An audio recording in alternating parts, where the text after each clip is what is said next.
Alright, the next section of the film is going to be necessarily complicated, and a lot of it is going to be superfluous at the end, but at least we'll know why we arrived where we arrived.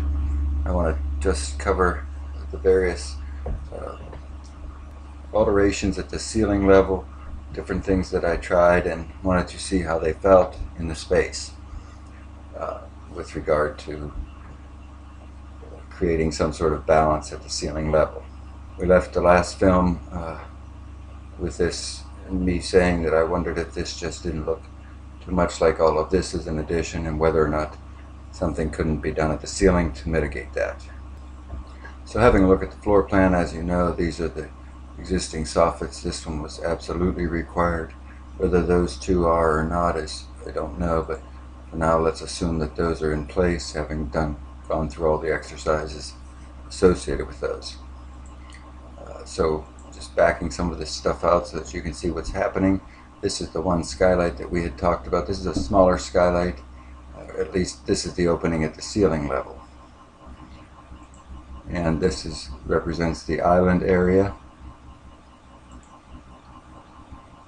And so the first thing I wanted to do is have this door plan have a relationship with this corridor down through here, which is just a little shift over like that. And this is the cabinetry all back into it with that overlay. And so the first thing I did was create a second beam, false beam, coming across here with the same width as the necessary one here. Horsed around with making these divisions even, which is really not a requirement at the end. And so this was how it built up. This was the necessary beam through here, and this is adding that third or second piece back here. From the other angle it's like this, and adding that piece there. You can see the soffit one, this over the cabinets, this one comes out a little bit. That's not a requirement, but that's what I was doing, trying to make these all even, which is not required. This is it from the other angle with the extra one and without it. So I think that helps, but this was not where I got to anything that I would call the end.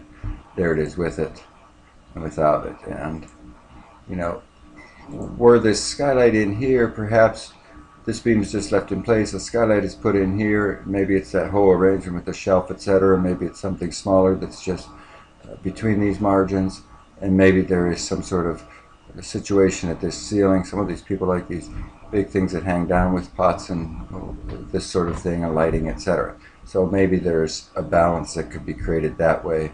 But I wanted to look at ceilings themselves, and so that was, you know, that situation, and I didn't think that was the end of it all.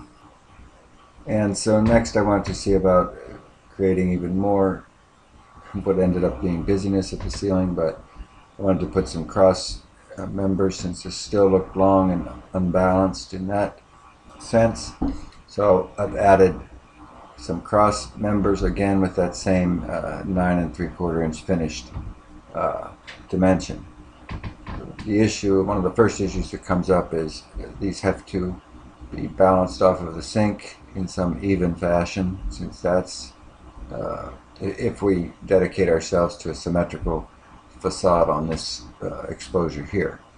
So you can see I end up with some, really nothing is the same through any of these divisions. And that much aside, there was also the situation of how the range shapes up in relation to those beams. You can see here is what we've been showing so far, where the range is centered between a 42-inch refrigerator and the wall, with the same size cabinetry on either side.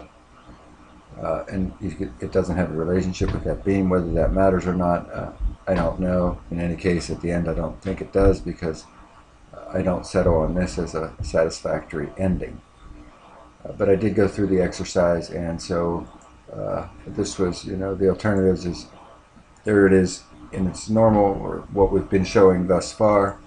Here it is, shifting it where it's directly centered on this member here, with a kind of division on either side. Here it is between the two beams. This is a narrow dimension here, and there's probably some other arrangements as well. Additionally, with this sort of arrangement, and secondarily, if you do have these beams coming down through here, depending on, you can only push this one over so far, meaning that one would go over so far because these get too narrow and begin to look silly. So if we did go in this direction, we would have to reduce the width at least of that skylight, if not its depth. Its depth could remain with the shelf situation, etc., but at least its depth would have to be reduced. Looking at it without any beams in place, anything but the necessary beams, it would look something like this with this reduced single wide skylight.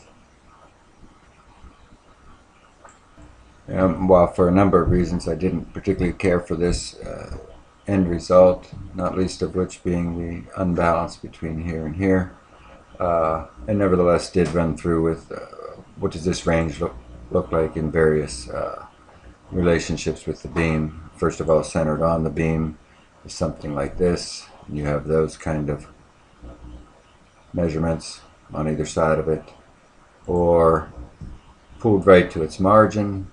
Not that that helps anything or does anything, but at least it doesn't fight with it. I don't know exactly. Maybe this becomes a much more elaborate arrangement here, in which case, if it's much more elaborate, then it almost is going to ask to be centered between whatever width this refrigerator is in this wall.